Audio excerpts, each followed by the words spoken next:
All right. So for today's episode of From the Trenches, we've got a guest who didn't just bounce back from rock bottom.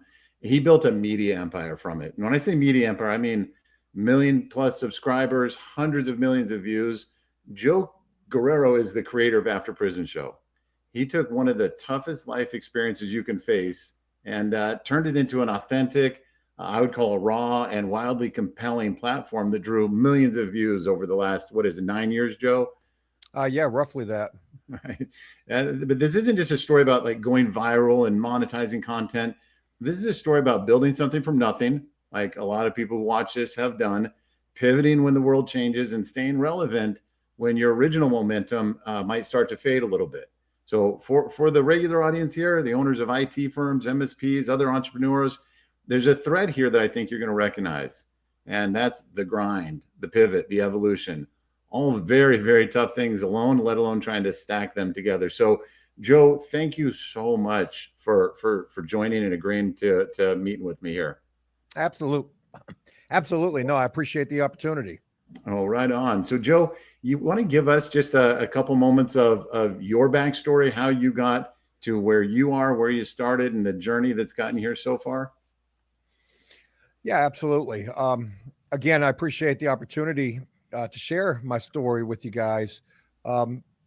Served a bunch of time in prison, 7 years for nonviolent drug offenses, up until the age of 32 years old. I hadn't really amounted to much in my life and probably was on a track to continue that path had it not been for the success that I found in social media. All of my trouble stemmed from just running with the wrong crowd, kind of run of the mill in regards to that. But it was after I got out of prison from serving the 7 years that I did, that I really came up with this idea that actually was thought of, I guess, toward the end of my incarceration, which was, what if I came home and started sharing my story on social media, not knowing if anything like that had been done. Here's a guy who's coming home with nothing, and how hard is this struggle going to be to try to establish a life for himself? So essentially, from the day of my release is when I hit the ground running with that idea. I had no idea how to do anything in regards to social media, had never used a smartphone before. That was all alien technology to me, but I wanted to learn as quickly as possible. And I would over the course of time.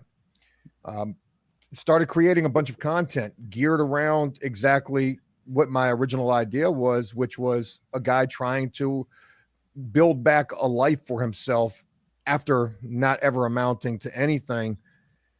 And nothing came of that, of course, at first. I remember uploading videos and, waking up the next morning, checking to see if they got any views. And of course they didn't. Yeah. I came home from prison with $5,000 to my name. I used that money to hire a guy that knew more than I did in terms of editing and how to use a camera and YouTube. So he helped me for a little while. The money ran out. So we went our separate ways. I continued, trying to do the very most that I could with the social media, with the video creation, the content creation. But all the while I was working a strenuous construction job, working 14 hours a day, backbreaking labor. Any available time that I had was dedicated to just trying to create content. And I came up with this idea one day. I said, I'm going to make a video on how to make a tattoo machine like they do in prison. And that video, ironically, was the video that catapulted me to overnight internet success. Yeah. Oh, yeah. I was seeing this money coming in that I wasn't even able to, access at that point. But this was money that was far more than I was making at my job.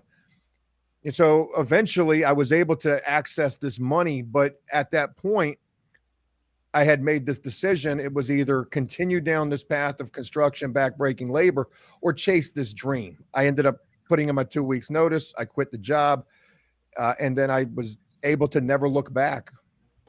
Joe, I love hearing that story firsthand from you, because I've obviously watched so many of the moments you just mentioned or referenced. I've seen videos around it. So it's really cool to hear it just live from you. One thing occurred to me early on this afternoon. I was thinking about our conversation tonight, and I thought, wait a minute, Joe, entered prison as a young man, but technology was barely anything compared to when you got out. So I remember the video of you. I can picture you in an apartment or something playing with the phone, and you took to it pretty easily, it looked like, but it's like, how foreign must that have been? And to go on and have a 1%, less than 1% level of success that anyone who ever tries YouTube will ever get. And in what I would call a short amount of time, probably doesn't feel like a short amount of time, but you went from day zero saying, okay, now how do I use this thing, to tackling and conquering one of the largest video platform in the world. That's amazing. I appreciate that. Yeah. How weird was that when you got out and you just kind of like, had you sent an email before? Had you, logged into Google? Did you have a Gmail account before? Like all those technology challenges you had to tackle one at a time, pretty late to the game. Yeah, I had never done any of those things. Of course, they had email prior to me getting arrested. I got arrested in the end of 2008, and I'll never forget. Like a month before I got released, or a month before I got arrested, or maybe a few months, the first iPhone had just come out. Yeah. A girlfriend that I had at the time had that first iPhone, but I never did anything other than see the phone. And at that point, because this technology is so new, I just wasn't putting two and two together what you could actually do with that. Right. So fast forward 7 years later, I'm getting released and I'm handed this smartphone, this ancient Android device that I can't wrap my fingers around how small the keys are to try to type in a message. Yeah. And it was anxiety driven. Yeah. I remember going to fill out my first job application and taking sticky notes with me. I had a smartphone, but I still wasn't comfortable using it. I had been out for 3 weeks at that point. I remember the technology was definitely quite an obstacle. And it's crazy because you fast forward 10 years to where I currently am now since my release. And so many of the individuals who I featured on the channel come home and they've had these same obstacles where they've never seen the smartphones. And it goes even further than that. You take them to McDonald's and to use the kiosk to order. Right. They're like, what the hell is this? It's almost like we're living in Back to the Future now. So it's a real learning curve. Yeah, there's no doubt, technology accelerates really fast, but that particular period from, 08, 17 or 16 or whatever it was, 15 for you, that was leaps and bounds. Like that was a whole different world. So Joe, now, we can get on YouTube and find guys that have cell phones in prison and they're making content and they're doing whatever they're doing. So they can have lots of creative ideas of what they might do when they get out, how they might use the technology. When you were kind of isolated from the progressing world during that 7 years, you were having ideas. I think I remember you were drawing, you were writing some comic books, if I recall. Were you kind of mapping After Prison Show out at all at that point? And what did you kind of think it might be, if you were, in fact? So I had a blog actually while I was in prison.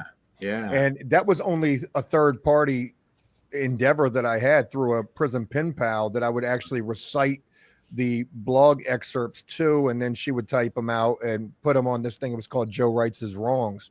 Nice. That was the idea. At first, it started with the cartoons. I was drawing a lot of cartoons like you would find in a newspaper or a Playboy magazine. For the longest time, my ambition was, hey, maybe I could be a Playboy cartoonist. I thought that was like the top level of what I was trying to do. But I really still didn't have much of an idea. And it wasn't until I read an article in a magazine, this was probably a year before I got released, and it was about some young kids, a couple, if I can remember correctly, who did vlogging. I had no idea what that was. And it was just video diaries of what their day-to-day life was. And they were making hand over fist money doing this, just sharing what their experience was like, just living a day-to-day normal life. And I remember reading that article and I was like, if I come home from prison and I Yeah. share what this is about to be like for me, and again, not knowing if anything like that had been done, Right. that's where the idea materialized from. The idea for the name came after my release. Yeah. And I remember when I got released, first starting to create the content and then learning how to use YouTube, searching for any other prison related content. And I ran across Big Herc with Fresh Nice. Out. He was one of the first. Yeah. I consider him the first. I consider myself the second. But when Yes. I saw him, I was like, oh my God, there's somebody else who's doing this. I thought I had something brand new. And momentarily, I lost a little bit of steam, but that quickly went away because, him and I were total different people. He's this big black guy from the West Coast.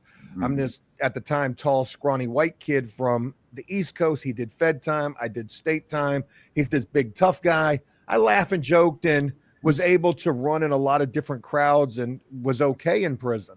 Right. So when I came home and started sharing my experience, one, there was nothing else like it out there, because when you thought about prison, you thought about the big tough guy. Yeah. So many of the people who resonated with me were people who were just like me, who had either been through the system or were scared to death to ever go through it. And to see a guy like me who could make it through it, I think that that's what really drew people to watch the videos I was creating.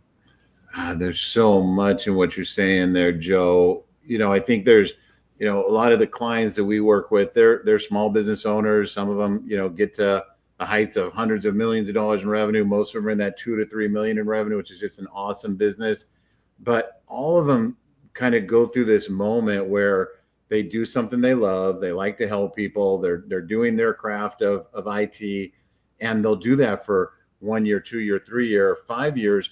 And they literally wake up one day and it's like, I've got $800,000 a year revenue. I'm not making any money. I don't know what the hell I'm doing.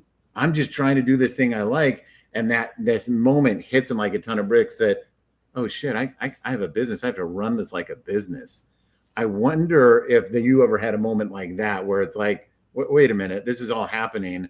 I've been working my ass off. I didn't realize it was turning into something. Did you ever experience a moment like that? Yeah, and forgive me, I get kind of scatterbrained. You Sure. asked me this question earlier, so I Yeah. never answered it. Forgive me, I got off track. Yeah.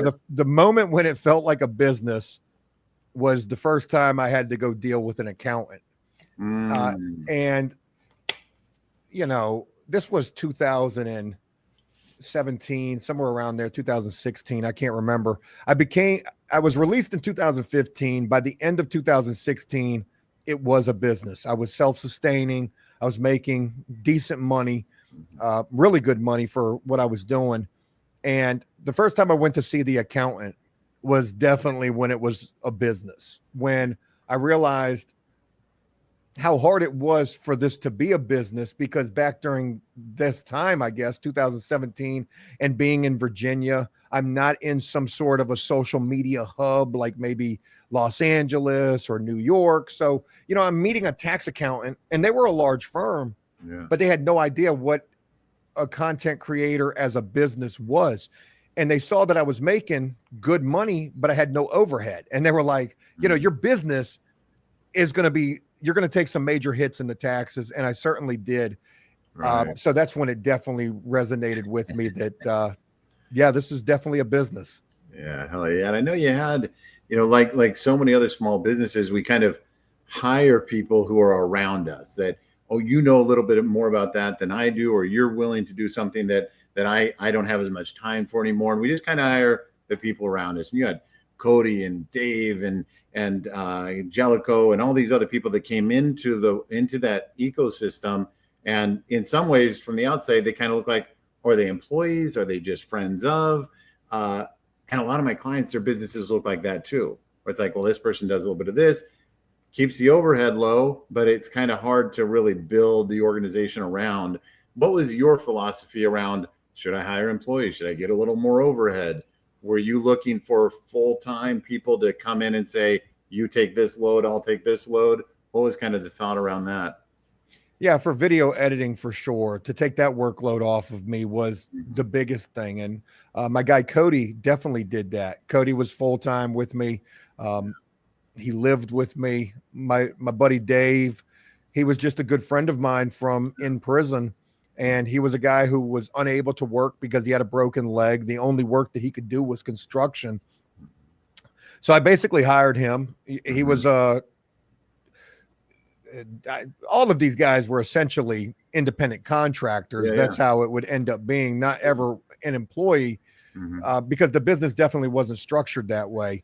Right. But they were paid, and Dave's role was really just to help with content and to just hang out. I mean, he got paid to hang out. This was like almost a little bit like that TV show Entourage from back in the day. Right. Here's this guy who's successful and he brings his buddies along with him.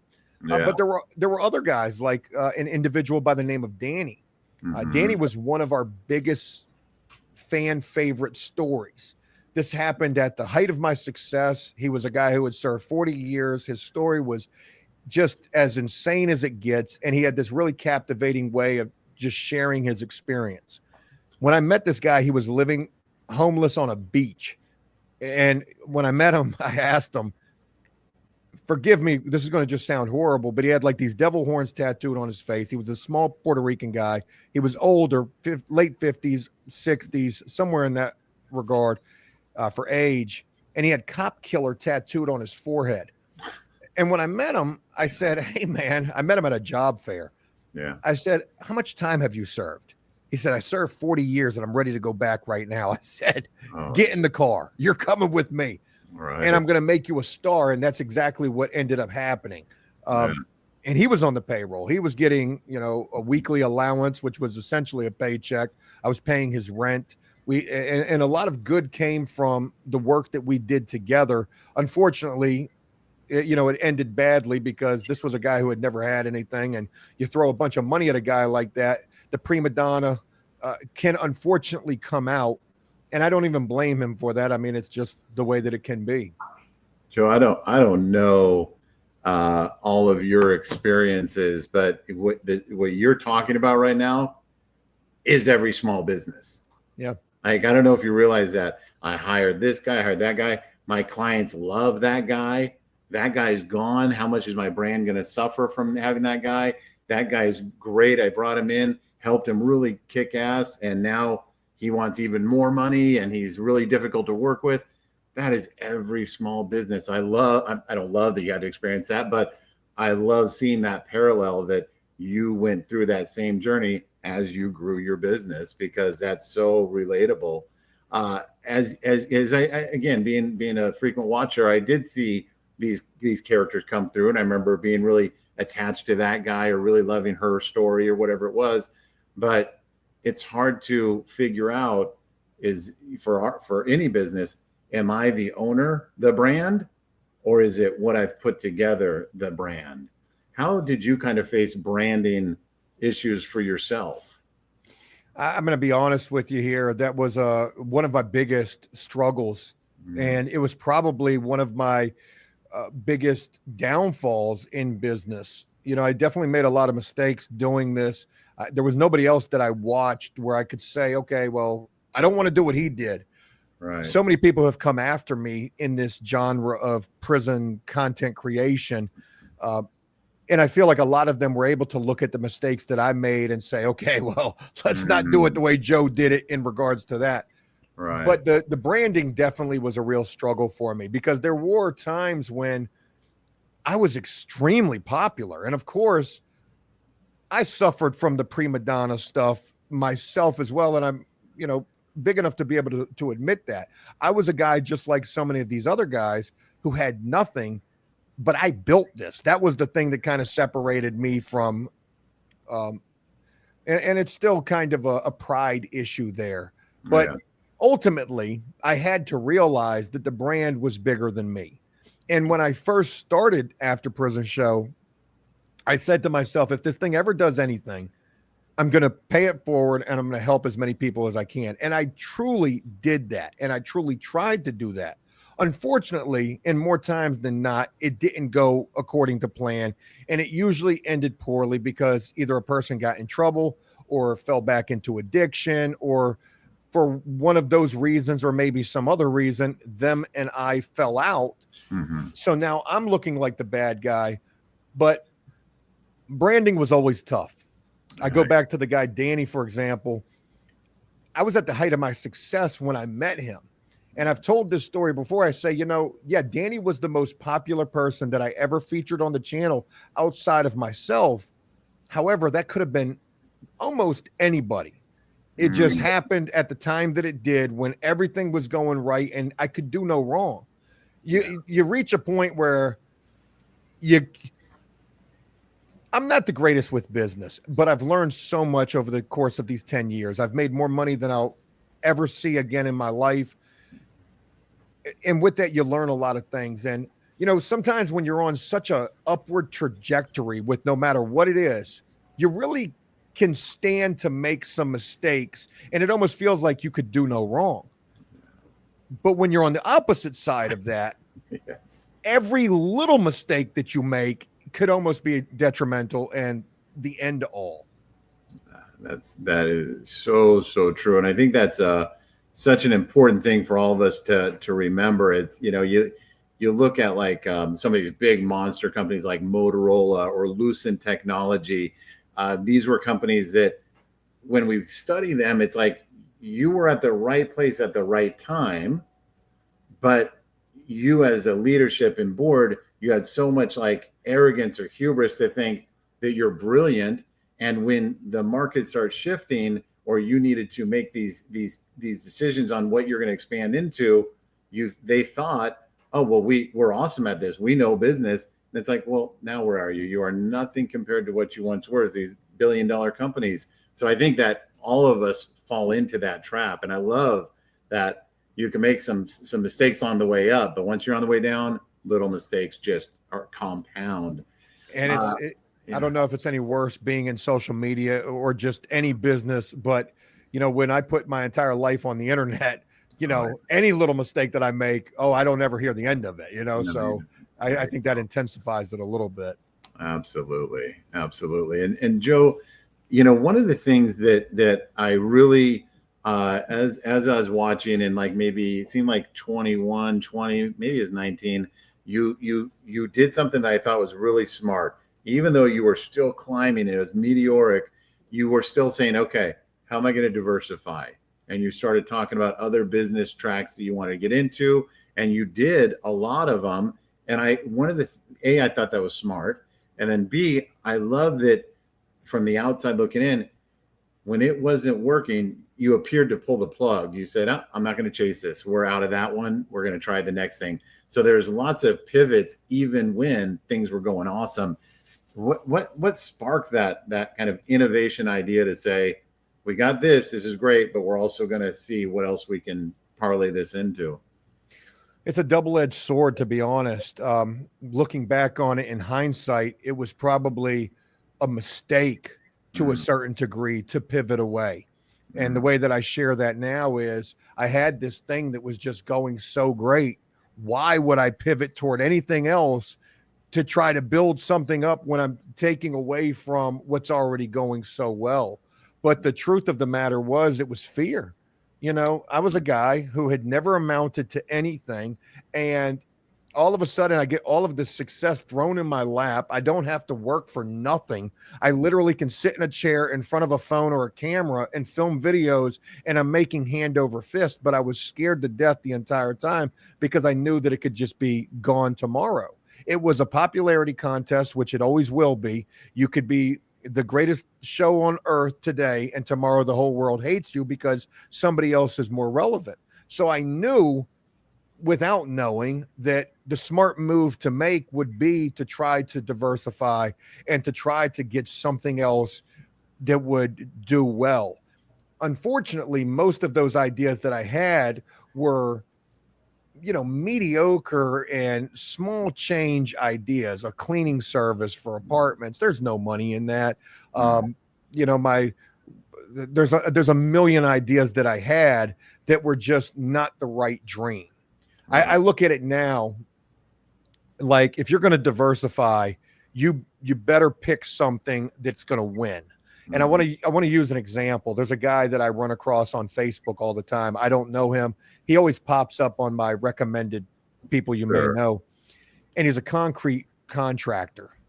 And he is so freaking successful doing concrete. There's a few construction businesses that are just fail safe. Construction, concrete, roofing, HVAC, electrical, plumbing, like those are some real fail safe business ventures in the construction aspect to get into, especially if you know your soul. Well, this guy, super successful in concrete, he just started another business, and he started a tree service, cutting down trees. And it is huge money in the tree industry in my area. And I look at this now, had I known this then, I certainly would have picked some better business ventures. Even if I didn't know anything about them, just learn. Okay, concrete or this or, that, but I always knew I had to diversify. Yeah. Oh, that makes a lot of sense. You said the double-edged sword, and I think we all say that, probably 50 times a year. What you described really is the true definition of a double-edged sword. You knew that you needed to diversify. You were coming from a place of fear, which never really helps. And it sounds like the ideas you had, they just weren't the right ideas for that moment. But yeah, that's, and I think a lot of the clients we work with, they can sometimes start expanding because in technology, these guys are here to protect the business network of their clients. They're here to make sure that the clients can access the information and that the bad guys can't get in and access the information. And there's so many moving parts to it. And their clients think, oh, they should be able to do everything for me. And they just start expanding. And then the guy across the street says, hey, I'm going to start this and I'm just going to do this one thing. And then you see, our clients kind of contract down and say, shit, I didn't know I could just do the one thing. We oftentimes think diversifying is the only option. So I wonder, kind of coming back to the branding for you with, you were written up in the Washington Post, something in New Zealand, you had your local TV station, and you had millions of subscribers and hundreds of millions of views. What's really tough is you weren't able to see a path, and I can't see a path even sitting here now, but you weren't able to see a path that said, how can I leverage this brand into something local, into something that I can convert into a business that gets to draw from that brand? You understand what I'm saying? Yeah. And there was, plenty that I thought of in regards to that, but it goes back to, either issues with pride or just not being the right thing. Two business ventures that come to mind are prison consulting, which is essentially just talking a guy through preparing to go to prison. Mm-hmm. And I always looked at that in such a negative regard because I felt like it was an exploitation. There was a guy that I knew who was in that business, and I guess he still is, but he was around when I first started to find success, and him and I had a real not so great relationship. Like, he ended up trying to strong arm me for my domain name, essentially, AfterPrisonShow.com. Wow. He ended up purchasing that and was like, hey, I'll give it to you, but I need you to, advertise my prison consulting service. And I'm like, I don't even respect that. I don't respect that at all. So I'm not going to do that. And back during that time, I would do it for free. Hey, look, I'll give you all the information that I possibly can. It might not be the solve all, but just do an interview with me. I mean, I guess it's a little bit of a trade-off there. Or, there were times when I did it and we didn't even make a video of it. Right. So that was one potential way that I could have leveraged within the niche. And another was there. I guess the biggest thing is there's really just not a lot that can be done with it. Right. The spinoff is what you're going to do, either prison consulting or some kind of a consulting or life coaching. There's a guy that does the life coaching. Your bigger, badder guys are going to be more respected or possibly even feared in regards to that, who would probably fare better. Mm-hmm. And then the other one was like speaking engagements. And I had a couple opportunities to do things like that. Hell, I've got this opportunity here, which I'm grateful for. But when it came to going inside of the prisons, I'm Mm, sitting here really kind of ragdolling on the prison. So they weren't really going to be letting me come in there. right. It just wasn't, there wasn't a lot that I could do with the freaking blinders on to stay in the genre or the niche. So that's why I was constantly looking so far outside of it. Yeah. Yeah. Boy, I'll tell you, all I can think about is the prison consulting, helping somebody getting ready for it. I can see exactly what you mean where that could feel exploitative, but well, I'll tell you, it sure makes a lot of sense otherwise. Joe, you had to go through this moment where, just like any other small business, you say, is this the peak? Is this the peak? How much bigger is this going to get? You sound like you had a lot of fear of it not declining, but just vanishing. Was there a moment that you kind of said, the peak was yesterday, the peak was last month? Were you pretty aware of when your peak was occurring, or did it take some looking backwards to realize that it was already behind you? Yeah, that's a tough one to think about right there. I mean, I know when it was now, but Yeah. to recognize in the moment, I don't think that I did. The fear also came from not just it being snatched out from underneath of me, but I knew that what I had created was unlike, there was not much else out there like it. And I Right. wasn't naive to the fact that there was going to be plenty of competition that came after me. And I watched every single one of these content creators come on the scene, and I didn't want anything to do with them. I remember they would reach out to me, hey, let's do this. No, I don't want to talk to you. I have nothing for you. And I kept my circle very tight because I didn't trust anybody. And of course, this is not a rational way of thinking, especially in social media where collaboration is king. But I dealt with a lot of snake tactics.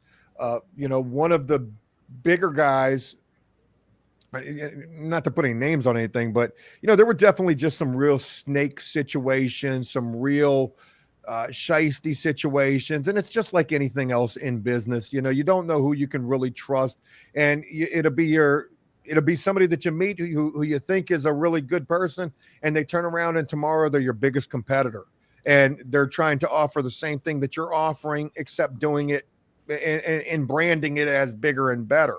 Right. An example of that was, without again putting names on it, I did a video. It was like a prison meal cooking video, Yeah. how to prepare this particular prison meal. Yeah. And then the next day, this guy who basically just popped up overnight, he's got the best version of that particular prison meal. Yes. And I called him and I'm like, yo, what are you doing? Right. And, so recognizing the peak, Yeah. it was definitely done so well after the fact. Mm, right. But again, fear is not a good thing to have in business. Right. For me personally, looking back on it, if I could go back, I would just do it fearlessly. I Yeah. don't care what people are going to think. I'm going to do what's going to either make me happy or what I feel like is the absolute best thing to do for me, my brand, my business right now, without the outside noise, because I let the outside noise affect a lot of the decisions that I made. You're talking to a lot of people who are going to watch this that should be nodding their heads right now. That fear is so real. I think a lot of times I face it myself. I can get in these modes where I have to like step back and say, you're trying not to lose right now. You should be trying to win. Yeah. And I can look back at periods and say, oh, that's why I made that decision or that decision. I was just trying not to lose or to fail. And then you got those other periods where you're like, I can see it. I'm trying to win. So yeah, you're right. Fear is not the motivator that it should or could be. Joe, you've obviously reached some amazing peaks. I think you're still in a really great position with who you are as a person, what you're still doing. You've now expanded. I think it's a good 3 or 4 years. You have your secondary channel as well. Is that about 4 years now? Joe does stuff. Yeah. Somewhere around there. Yeah. What sparked that moment? Because I thought that was really brilliant, because you've built a great audience over there, and obviously great viewership. What was that moment to say, I've got to make a second thing? What led to that decision? Well, because I finally did find a business that actually worked outside of the prison genre, and that was renovating houses. And I ran into that by happenstance. Literally, I had a bunch of money and I was bored, and I'm seeing these videos of these guys, and they're talking about flipping houses. So I got into that. I literally did it with the click of a mouse. I bought a $35,000 house. I thought it was the craziest thing in the world. I was like, holy shit, I just clicked a mouse and spent 35,000. Yeah. Because I was very frugal to a certain degree. I wasn't out here buying extravagant things, jewelry, anything like that. Like I see some of these guys do, and I don't discredit that at all, but it just wasn't me. So that was a huge thing. Yeah. I buy this first house. We start to flip this house. I know nothing about anything. I've been a laborer my entire life. Here I am I don't even think I had a primary home at that point. I think I was still renting an apartment when I bought this first flip house. Right. So we go in, we start flipping it. And, here I am trying to bring the prison niche over. I'm going to hire all my prison buddies, and I'm going to put guys to work with felonies and convicts. And man, everything went wrong in regards to this. I had guys doing just the worst that you could imagine was taking place. Yeah. So I'm sharing all of this in video over on AfterPrisonShow. And again, letting this outside noise affect me. And this was actually a good time that I did. They were like, oh, this doesn't have anything to do with prison. You should have a whole nother channel. I create Joe Does Stuff. Right. And at this time, I've got HGTV calling me because they're seeing these videos of these flip houses. And they're like, hey, have you ever thought about a TV show? And I'm like, man, listen, I just found a guy face down in my attic, laying in insulation with a needle in his arm. I said, do you want a TV show? Felon flippers. Okay. You take a bunch of crackhead convicts, you put them in a house, and you try to get them to fix it. And man, they wanted to make that a TV show, but they didn't run the other way. Oh no, they were all about it. They were like, oh my God, we'll fly out tomorrow. Yeah. But unfortunately, when you're popular, you get a bunch of people coming in, and everybody wants to attach themselves to you, or when you're successful, they want to attach themselves to you. I had this representation, I guess is the best way to put it, with this contract of they wanted to help make a TV show about what I had going on. Not that, but just stuff in relation to AfterPrisonShow. So because of that contract, the home renovation show never happened, but it was because I was finding something that was working outside of the prison content, which was flipping houses. So that's why I created the second channel.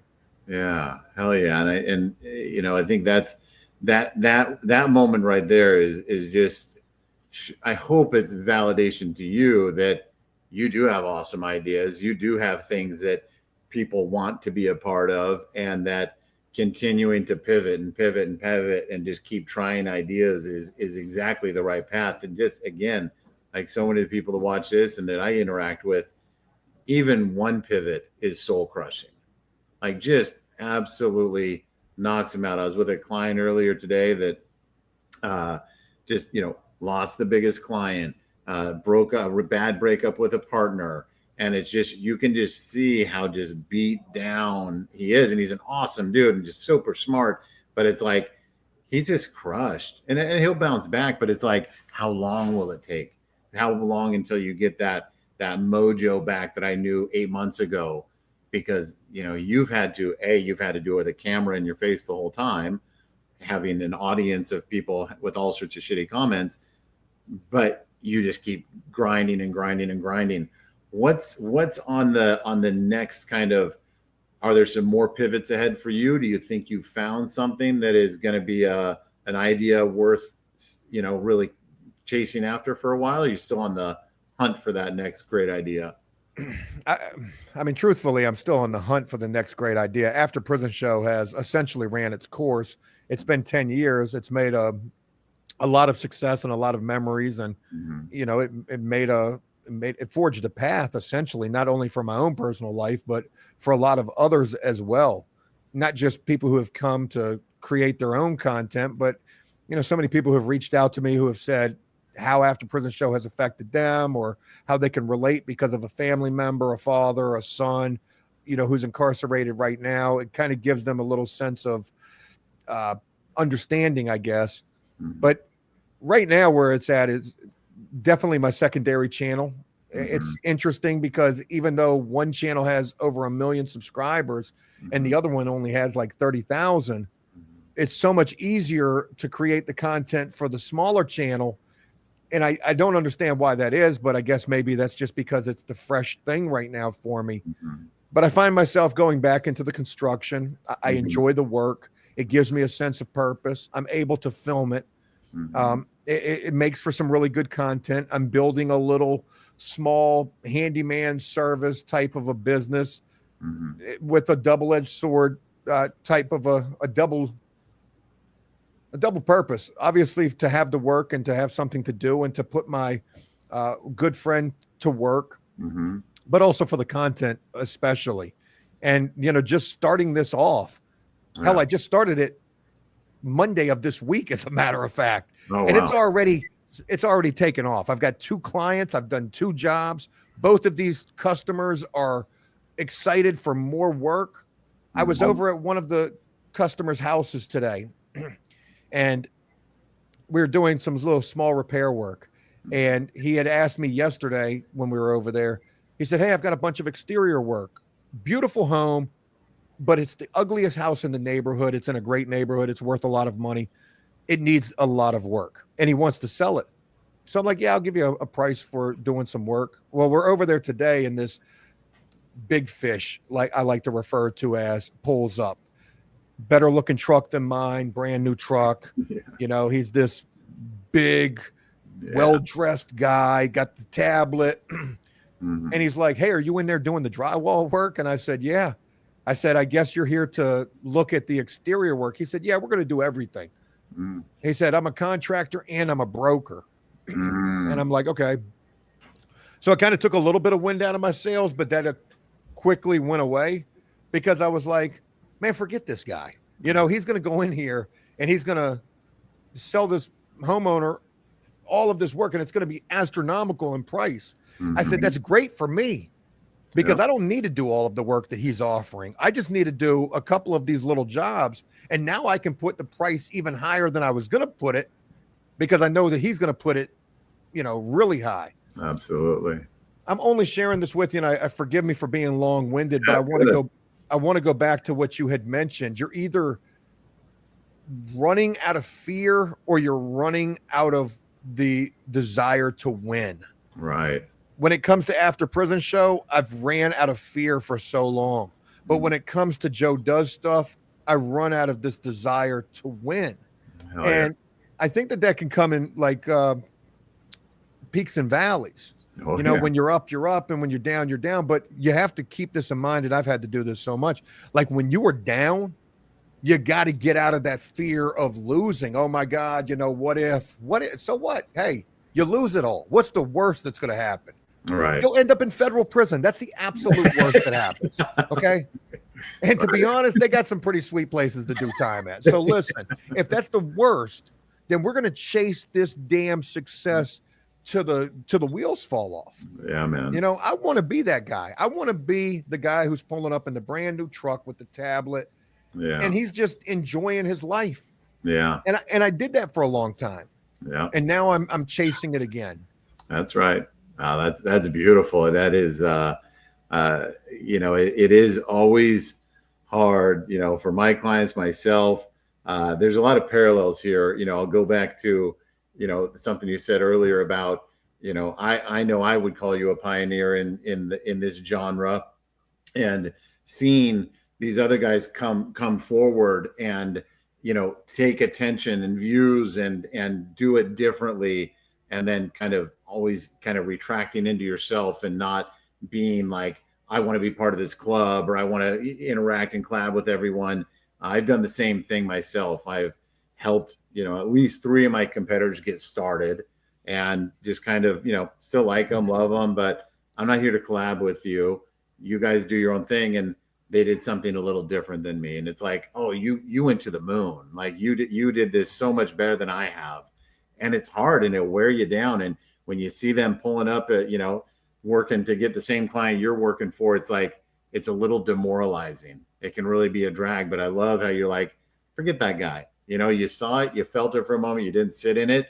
You just said, all right, I'm marching forward, which I love, because that's so many times for any small business owner. It's just, I'm not as big as them. They have better branding or logos than I do, or whatever it may be. And he'll just knock the wind right out of you. So I'm glad that you recognize. I think that's the big thing, is recognizing it when it's happening and figuring out how to move forward and not let it drag you for more than a couple minutes. So good on you. I look at it like this too. Social media is its own. It's a beast. It really is. It takes tough skin, and anybody can say anything they want to say behind a computer screen. You have no idea who these people are. And I've had some of the most crazy situations happen, from people trolling me that would be an entire video or interview in itself. But when you're in a customer service based business, because social media is not that. Social media is just people's attention span. And nowadays, short form content wins, which just really signifies that people's attention spans are just getting less and less. There's just a less attention span. So it's really harder to captivate and catch somebody and have them be a part of your thing when there's just so much competition. But when you're in a customer service based business where there's so much face-to-face interaction, whether it's IT, like what you are about, or a lot of your clients are about, or like me, which is, construction, because it's all I've ever really known and I've learned so much of it. Even if the competition, look at this, any construction business, there's 1,000 other people who are all fighting over the same house. I was just at a house. I was a peon versus a Goliath over here. But it's all about how you interact with your potential customers. And I felt defeated because I'm like, I can't compete with what this guy is offering. And there's a lot more, this guy has a lot more to offer in terms of manpower and just the ability to get way more done than I could do. But I go and I talk with the homeowner, and the homeowner really likes me. And he's like, hey, look, put together the proposals. I have this and I have that. And that's all I'm looking for. So even if it feels defeating because there's so many other people who have come and started a competing brand, it's all about your particular interaction with that potential client. And if you've got that winning mentality, like you're not going to lose, it could potentially be helpful for you. If you can wow a customer, it doesn't even really take the bells and the whistles, just the interaction between you and them, how you interact with them. You don't have to be a Jordan Belfort, sell me this pin type of a guy, but if you can just reach them on a level where they appreciate the interaction with you, they may be more geared to throw you the work. We at BeringMcKinley, we train lots of salespeople. I mean, hundreds and hundreds over even the last 5 years. And one of the first principles we really focus on is exactly what you're saying. If they like you, they'll trust you, they'll buy from you. And it's real easy not to like somebody, right? But it's also real easy for somebody to like you. So if you come into that opportunity of trying to, you want this job, you want to sell, you can come in with, fuck it, dude, I just want you to like me. And let's just see if there's an opportunity for us to work together. Or you can come at it from that salesperson mentality of just thinking like desperation, just thinking of, I just need this deal and everything will be better. You come into that opportunity with pretending or making yourself think you got $1 million in the bank, and your whole mentality shifts where you get to focus on exactly what you just said, Joe. What's this interaction going to be like in this moment? Who does that prospect want to do business with? It's the human element. It really is. You either come across as the salesperson or you come across as the humanitarian.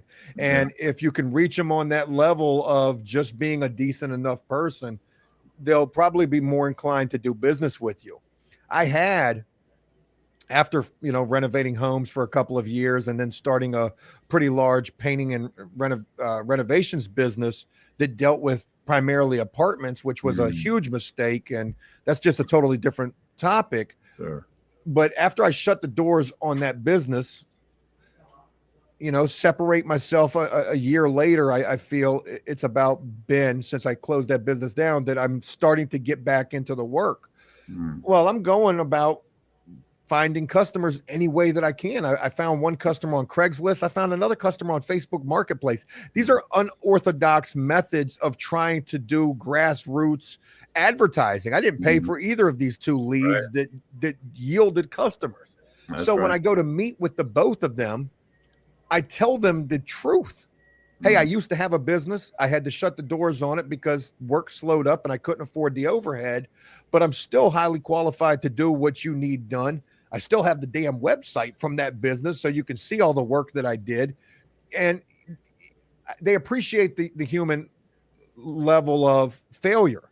Here's a guy who's trying to start over. And I'm not saying go into these situations and try to pity party them, but just being real with people goes a hell of a long ways. Absolutely. God, that's sage advice, Joe, and it comes very natural for you. So I hope you appreciate the wisdoms that you're carrying around, because in the moment of so many business owners, it's hard to remember those first order principles of just a human and a human. What do we like to do? We like to connect. How do we connect? Be fucking real with each other. So I love that. And how can I help you? You have a need and I have a service. So how do we make those two connect when there's 100 other fish out there who are offering the same thing? You had mentioned earlier about expansion and versifying and going in these different directions, or even possibly just encompassing everything, offering everything, and how that could either wear you thin or, kind of blow up in your face. And you said sometimes it's best to just focus on the one thing. And some people don't realize that, but that is a very real thing to consider. If you're trying to offer too much, you are going to spread yourself thin. You're going to, exert a hell of a lot more manpower to be able to offer all of those things. And that's going to be less time that you're able to focus on each thing. The more things you offer, the less time you have to devote to each one of those things. But if you focus on one or two or just a few things, you've got that much more time to focus on each one of those facets to make sure that you're doing the very best that you can with them, versus trying to do too much too fast, which oftentimes can end in disaster. I feel like maybe sometimes it works, and I'm sure it does, but probably more times than not, it doesn't. I think you're right. Just keeping it simple. That's spot on, Joe, in my opinion. Joe, I want to kind of start winding us down here, and I'm gonna go a little off topic, and I'm gonna put you on the spot, and I'm gonna ask for a little bit of free advice for the traditional business that's not kind of social media based or YouTube based. What's Joe's outlook on YouTube, TikTok, other video platforms for a traditional business? Do they need to be on it? Should they be on it? Is it, if you do, you do, you don't? What's kind of Joe's prediction on what, or thoughts on where businesses need to interact with social and video? Yeah, everybody does. It doesn't matter what your business is. It doesn't matter if you're a personable person or not, which you should be if you have a business. You even if you're not comfortable being in front of a camera or doing anything like that, everybody should be doing social media. Every business should be doing social media, I should say, because at the very least, it's free advertising. And if you follow the trends, and some of them are silly, You don't have to do every single one, but TikTok for sure is unbelievably important in the business world. It's such an easy way to connect with other like-minded individuals. You never know who's going to reach out, whether it's a potential customer, or you just never know what type of good information you could potentially run across utilizing TikTok, what I consider to be the fastest form of information right this second. I truly feel like TikTok is that. I see huge companies and corporations utilizing these social medias, and it's just great for branding, in my personal opinion. It's great for getting you out there in front of potential customers. And again, I can't emphasize enough that it is free advertising. Yeah. And I'll say this, if you're a company that has any number of employees, 5 or even, 5 or more, you got to know that there's a good potential that one of your employees probably is on social media and might even be sharing about, I don't mean to fearmonger here, but might even be sharing a little bit about what their day-to-day is like in the work world, which could involve your particular business. I share that because everybody is using social media. Again, me being in the social media wheelhouse and also dabbling with the construction, which I've done for, a long time or whatnot. I've said this. I said, as a construction worker, your tool belt, it's almost like a requirement at this point. It's like a freaking tripod and a ring light, because you've got so many people who are filming from the freaking job site. Yeah. It's a great tool to have to help promote your business. And again, for the umpteenth time, it's just free marketing. So, Joe, one of the things I know, I can be a hypocrite in so many ways, as I've worked with clients and, kind of taken what I learn and try to encourage them to do it. It's only just now we're playing around with video and trying to figure out how we're going to interact with it. I think it can be one of the things that you think to death. Like, well, God, I need a camera and I need a light and I need this and I need a microphone like that. And it can be very overwhelming. What's kind of your thought on just getting started? What's kind of the simplest, straightest, Joe endorsed way of getting started? Just your phone. I mean, really, if you got an iPhone or an Android, these devices are as good as a high dollar camera. And I use my phone daily filming the content that I do. Of course, I've got the bells and the whistles in terms of the cameras and the equipment, but you don't need all of that starting out. I think if you were going to explore social media content, you should first look at what's going on in regards to your particular niche, whatever that may be. Search it up on YouTube, just whatever that brand may be. See what other people are doing. In the construction world, everybody loves to showcase their work. Oh, yeah. So that's how that goes. In other facets and business endeavors, you could be offering unsolicited advice. It could be a question that would be searched up, how to, navigate X, Y, and Z, how to do this, what to do when a situation like this arises. Or it could be a more personal diary, a video diary type of a deal. Hey, my name's, Jim, and this is my business. This is what we do. And again, you come at it from a human aspect. I got into this because I really wanted to help people. And, through, the 10 years that we've been in business, we've been able to help so many, just whatever. You put it on thick. You want people to like you.